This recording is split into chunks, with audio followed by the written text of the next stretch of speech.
Olá, seja muito bem-vindo ao programa Liderando. Eu sou o Rui Mesquita e fico com você a partir de agora. O programa hoje especial faz parte de uma série voltado às escolhas que eu fiz. Então, o tema de hoje é: qual a importância das escolhas alinhado aos meus objetivos ou aos seus objetivos? Por isso, recebemos em nosso estúdio o psicólogo, analista do comportamento e mestre em psicologia, Igor Eduardo Madeira. Seja muito bem-vindo, Igor. Muito obrigado pela tua presença. Olá, Rui. Prazer todo meu estar aqui, conversando com você numa discussão muito interessante que é sobre escolhas.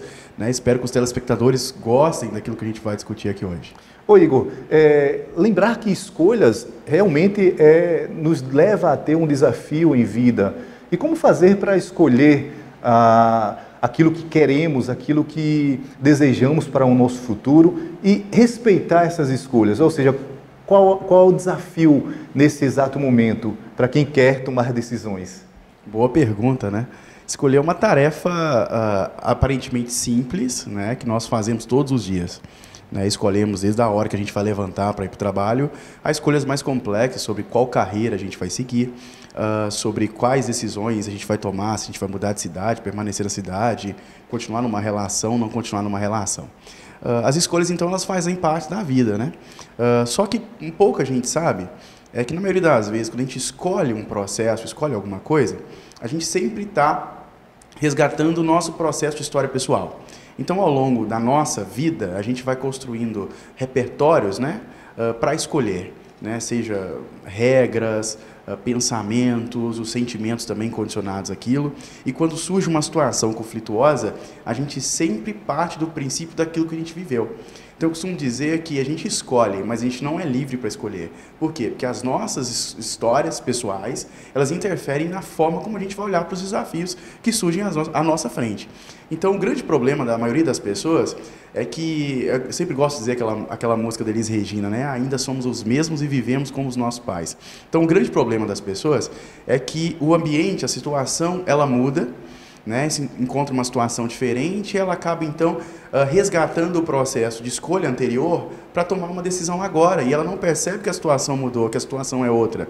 Então, às vezes, a pessoa tem várias oportunidades de emprego e ela escolhe baseada na história pessoal antiga e esquece que a situação hoje ela mudou. Então, o problema das pessoas hoje em dia é mudança, é variabilidade, saber olhar sobre a condição atual que está acontecendo e escolher de uma forma mais assertiva. Perfeito, Igor. E em relação à tua experiência, à tua vivência, o que é que você pode estar compartilhando agora com os nossos telespectadores, voltado a escolhas profissionais, ou seja, como profissional, escolhas de vida, e como é que você fez? Traz um pouco aí desses desafios que você passou e que você vem desenvolvendo, ou seja, para chegar onde você está. Eu costumo dizer que eu sou um cara que escolheu bastante, mas também muito focado. Eu sou um mineiro perdido na Bahia, brincadeira, me encontrei aqui. Já tem 6 anos que eu estou aqui na Bahia, sou bem recebido em Barreiras, amo essa cidade mesmo. Mas tudo começou quando eu tinha 16 anos. Eu não sabia o que ia fazer, se queria fazer economia, eu queria fazer psicologia. Acidentalmente encontrei um livro do Dale Carnegie, Como Fazer Amigos e Influenciar Pessoas. Excelente. Foi amor à primeira vista. Falei, quero fazer psicologia. Eu era de uma família muito pobre, de classe média baixa, e meus pais não tinham condição de pagar uma universidade particular, nem um cursinho pré-vestibular.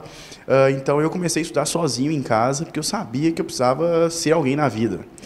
Então todos os dias eu estudava de 6 horas da tarde à meia-noite, dava turnões estudando sozinho, passei no vestibular, fui fazer psicologia. E aí já tinha traçado o primeiro objetivo a partir das escolhas. Chegando na psicologia, disse, olha, eu quero ser professor universitário, eu quero ser psicólogo, mas eu preciso me capacitar para isso. E aí a questão é, o que eu preciso fazer? Quais os caminhos eu preciso escolher para conseguir chegar lá? Então foram árduos 5 anos, abrindo mão de muitas coisas, decidindo se eu ia almoçar de manhã ou ia ficar na faculdade, então, para poder conseguir isso. E aí no ano de 2009, eu acabei entrando num programa de mestrado da Universidade Federal do Espírito Santo, fui aprovado em primeiro lugar lá, fruto também daquilo que eu estava construindo, da forma como eu estava escolhendo. E aí me abraçaram como um estudante na época, né? E hoje eu ainda pertenço a esse departamento de pesquisa, né? E vim para Barreiras, né? Já traçando o crescimento profissional. E aqui me realizei e me encontrei. Né? Então, frutos de trajetórias, de foco, de objetivo, e sabendo e analisando as condições sobre o qual eu estava escolhendo. Né? Então, eu olho para trás, né? São praticamente 9 anos, desde o final da graduação. Agora, nossa, quanta coisa mudou. Né? Quanta coisa, eu olhava para o Igor, o menino Igor, né? Para o homem que ele é hoje, muita coisa mudou, e as pessoas costumam olhar para a gente e falar assim, está no sucesso, está no destaque, e esquecem que isso é um processo contínuo, uma caminhada.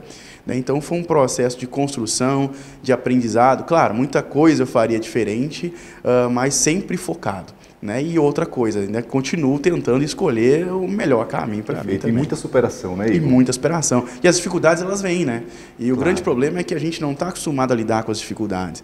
Então, a primeira coisa, quando a dificuldade surge, a gente se perde. Né? E eu acho que a psicologia me ajudou bastante nesse processo pessoal de não me perder.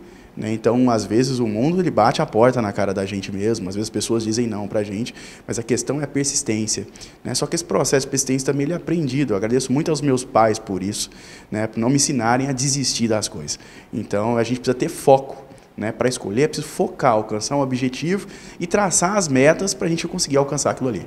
Então, é se permitir buscar desenvolver como ser humano e ser melhor a cada dia. Perfeito. Igor, em relação aos pensamentos, eu sei que como qualquer jovem que se encontra em um período de transição ou saindo da sua ensino médio para um período de faculdade, ou seja, de um curso superior, ou para quem está saindo da faculdade e indo para a sua área profissional, atuar, mas escolher os pensamentos. Como é que a psicologia pode ajudar as pessoas nesse momento a buscar escolher os bons pensamentos? A primeira coisa, antes de fazer qualquer escolha, né, seja profissional, na vida amorosa, no trabalho, é saber, eu vou conseguir conviver com aquilo todos os dias? Né? Porque acordar basicamente com aquilo que você não gosta de fazer já é uma condição de desprazer. Né? Então, para você que está com dúvida profissional, ou está com dúvida se vai casar ou não vai casar, por exemplo, a pergunta é, né, eu vou conseguir conviver com isso aí todos os dias? Né? Porque no momento da dificuldade, o que sustenta esse processo de escolha? Sustenta a questão prazerosa. Então, por exemplo, a gente trabalha, não é todo dia que a gente encontra prazer de ir ao trabalho, mas a profissão, né, o amor pela profissão, né, as consequências que a profissão fornece para a gente é que faz a gente manter todos os dias.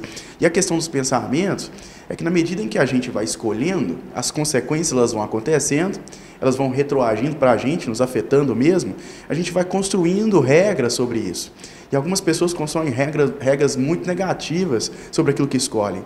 Então, tenta, por exemplo, uma oportunidade de emprego, ou tenta um vestibular, não consegue passar, já começa a pensar, eu sou incapacitante.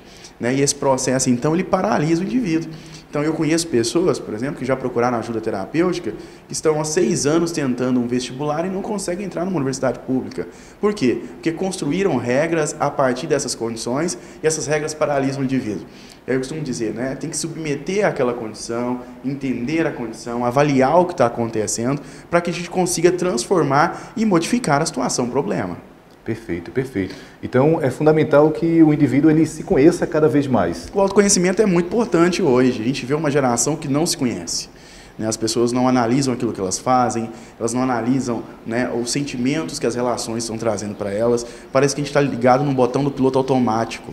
Né? Então, a gente está interagindo, mas não necessariamente pensando sobre aquilo que a gente está fazendo. E é necessário um exercício de reflexão. A gente precisa aprender a refletir, analisar cada condição à nossa volta, quais as consequências de cada caminho que eu vou escolher.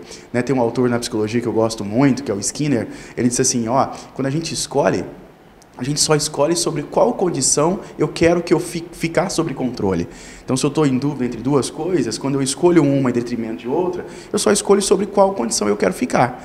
E aí eu preciso avaliar como é que essa consequência, essa condição, ela vai ser benéfica para mim?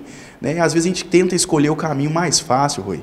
Né? E aí eu vou citar um outro autor que eu gosto bastante, que é o Ed Renekiewicz, e diz assim, às vezes a gente vai escolhendo pelo caminho mais fácil, e aí chega no final da vida, a gente descobre que a escada que estava escorada na parede, estava escorada na parede errada. Perfeito. Então muita gente opta opta pelo caminho mais fácil, achando que esse caminho mais fácil, né, vai gerar uma relação, uma solução melhor, quando na verdade é o caminho mais desafiador e mais perigoso. Né? Então é preciso ter calma, é preciso ter paciência, saber que as coisas elas vão acontecendo naturalmente na medida em que você avalia as escolhas que você faz. Excelente. Então, essa questão do autoconhecimento, ter a consciência, Igor, de que precisamos respeitar o ciclo das coisas e a cada dia buscar se desafiar. Você falou algo que é muito importante e que precisamos aprender, que nem sempre o caminho no qual vamos percorrer nos leva a ter um direcionamento mais fácil ou a ter as coisas com mais rapidez. E isso é respeitar, sim, esse ciclo, ou seja, se desafiar cada dia, buscar se conhecer cada vez mais, como o Igor falou, mas também entender que existe tempo para que as coisas aconteçam. Perfeito. Olha que interessante, né? Esses dias eu estava conversando com uma pessoa e a pessoa disse para mim assim, nossa, se eu pudesse ter a cabeça que eu tenho hoje há 10 anos atrás. Aí eu olhei para ela, mas isso é impossível. Né? Isso faz parte do processo de amadurecimento. Então, você não teria a cabeça que você tem hoje, há 10 anos atrás, porque a história que você construiu de 10 anos para cá permitiram você chegar ao que você chegar hoje. Daqui a 10 anos, você vai olhar para trás e vai dizer, nossa, eu queria ter a cabeça que eu tenho hoje, há 10 anos atrás. Então, o que as pessoas não entendem é que a vida da gente é um processo. E o grande problema, Rui, é que a sociedade que a gente vive hoje, ela quer estabelecer um tempo para tudo. Ela quer estabelecer um prazo para tudo. Então, até os 24 eu preciso estar formado, até os 30 eu preciso ter o meu carro, eu preciso ter a minha casa, eu preciso estar casado, depois dos 30 eu preciso ter filhos. Isso coloca a população numa situação conflitante. A gente precisa entender que cada um tem o seu ritmo. Né? Você não precisa se formar aos 24, 25 anos. Você precisa entender o seu ritmo pessoal, né, e construir a sua vida a partir desse ritmo. Só que parece que nós ficamos pressionados pela sociedade a cumprir metas e planos dentro do prazo que a sociedade espera da gente. Então, um indivíduo, por exemplo, que está com 30 anos de idade e não se formou, a sociedade, nossa, você não fez uma faculdade? Mas espera, né? Cada um tem uma condição, cada um tem uma história. Né? Eu lembro que aconteceu comigo, né, há um tempo atrás, eu tinha 27 anos, não tinha habilitação. Né? E todo mundo questionava, rapaz, você tem 27 anos, não tem habilitação? Cada um tem um tempo para fazer isso, a prioridade da minha vida é outra.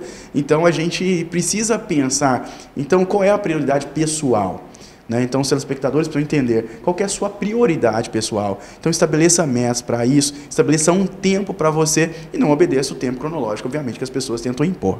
E a sociedade acaba padronizando também e trazemos isso para a nossa vida.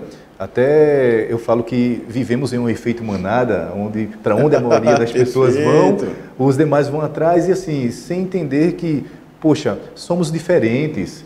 E como você bem citou, temos o nosso tempo para tudo. E falar de maturidade, entender que isso não está só associado à idade do indivíduo. O quanto a maturidade ela acrescenta na questão das escolhas. Perfeito. Né? Uma coisa que a gente confunde é idade cronológica com idade comportamental. Né? Então, eu conheço muitas pessoas de 23, 25 anos, são muito mais maduras que muita gente de 40. Sim. Mas o que traz essa maturidade? O que traz a maturidade é as experiências que a gente constrói. Então, hoje, os pais, por exemplo, eles não proporcionam níveis de maturidade para os filhos. Eles não deixam os filhos passarem por uma condição de frustração, eles não deixam os filhos aprenderem com os erros. Então, eu quero, obviamente, né? Eu sou pai, eu quero aliviar, tentar minimizar o mínimo de sofrimento possível para o meu filho. Mas seu filho precisa aprender com as adversidades. Então, ele tirou uma nota vermelha na escola, né? O pai quer minimizar a culpa da criança. Né? A criança teve um fracasso, por exemplo, caiu, tomou um tombo, o pai quer minimizar esse tombo. E a gente começa a generalizar isso para a vida da vida adulta. E aí chega na fase adulta, não está acostumado a lidar com fracasso. Por quê? Porque não se tornou um indivíduo maduro. Então, a maturidade ela vem com a experiência. Né? Então, existem... Né, eu estava vendo uma matéria esses dias na internet, um jovem de 40 anos foi expulso de casa porque os pais não aguentavam ele lá mais. Era um cara, obviamente, não tinha maturidade. Né? E aí você vai olhar, as condições não forneceram aquilo para ele. Então, quanto mais condição você fornecer para o indivíduo, mais experiência você fornece, maior probabilidade de você aumentar o nível de maturidade dele. Então, a maturidade ela vem com as experiências, com as escolhas, sendo afetado por aquilo que a gente escolheu, sendo afetado por aquilo que a gente vive. Então, a diversidade não é algo ruim, não. Problema não é algo ruim, problema é uma coisa boa. né? Então a gente vai ter problemas sempre e a gente precisa criar repertório para lidar com esses problemas. E essas diferenças levam a ter esses conflitos dentro da empresa. As empresas, as organizações, elas são compostas de pessoas que são totalmente diferentes, com culturas, educações, mas é necessário entender que são essas diferenças que vão levar a empresa a criar uma cultura e que às vezes é importante essas diferenças e esses problemas acontecerem para que venha ter soluções mais adiante e coisas que eu vejo que é muito positivo é justamente isso que você acabou de compartilhar, Igor. Essa questão da maturidade das nossas escolhas e em relação também daquilo que vamos ter como vivência, como experiência. Mas vamos falar um pouco mais sobre isso no próximo bloco, até porque vamos ao apoio, já voltamos com mais Liderando.